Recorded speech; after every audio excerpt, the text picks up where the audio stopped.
will discuss an important lesson which is essential for every learner for easy and correct pronunciation. So let me get started.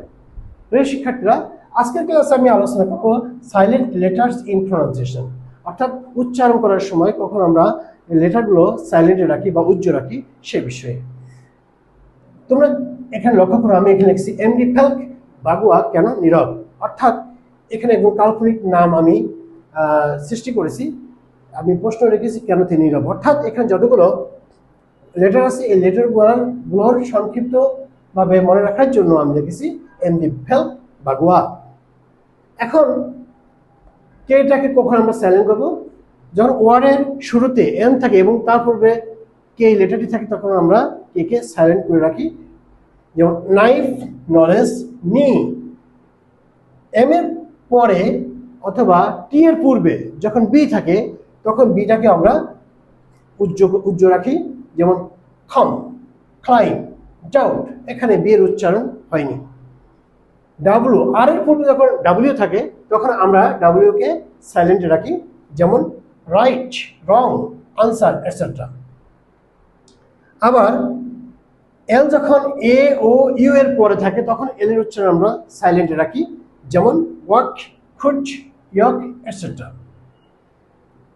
এরপরে N এর পূর্বে বা GH এ যখন জি থাকে তখন আমরা জি কে সাইলেন্ট রাখি। Sign, foreign, knight, etcetera. P কে কখন সাইলেন্ট রাখবো? এস অথবা এন এর পূর্বে যখন পি থাকে তখন আমরা পি কে সাইলেন্টে রাখি, উজ্জ্ব রাখি। যেমন সাইকোলজি, নিউমোনিয়া, এটসেট্রা।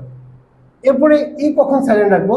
দেখো, consonant plus vowel plus consonant plus E, অর্থাৎ ভাওয়ালের উভয় পাশে যখন কনসোনেন্ট থাকে এবং শেষে ই থাকে তখন ই সাউন্ডটা উঠে গিয়ে ভাওয়ালটা একটু অর্থাৎ উচ্চারণটা একটু দীর্ঘায়িত হয়।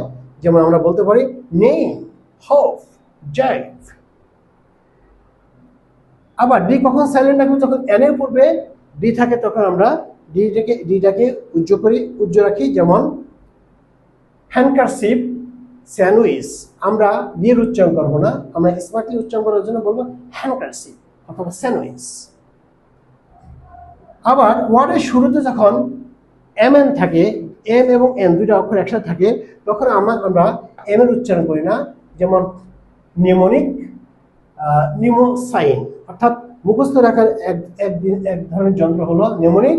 আবার গ্রিক দেবতাদের একটি গ্রিক মুখস্থ দেবতা, মনে রাখা স্মৃতির দেবতা হলো নিউমোসাইন। এখন দেখো, G plus U plus vowel, অর্থাৎ ইউর পূর্বে ভাওয়াল জি এবং ইউর পরে যখন ভাওয়াল থাকে তখন ইউর উচ্চারণ আমরা সাইলেন্টে রাখি। যেমন গ্যাস, গিটার, গাইড, এটসেট্রা। তো প্রিয় শিক্ষার্থীরা, আশা করি বুঝতে পেরেছ।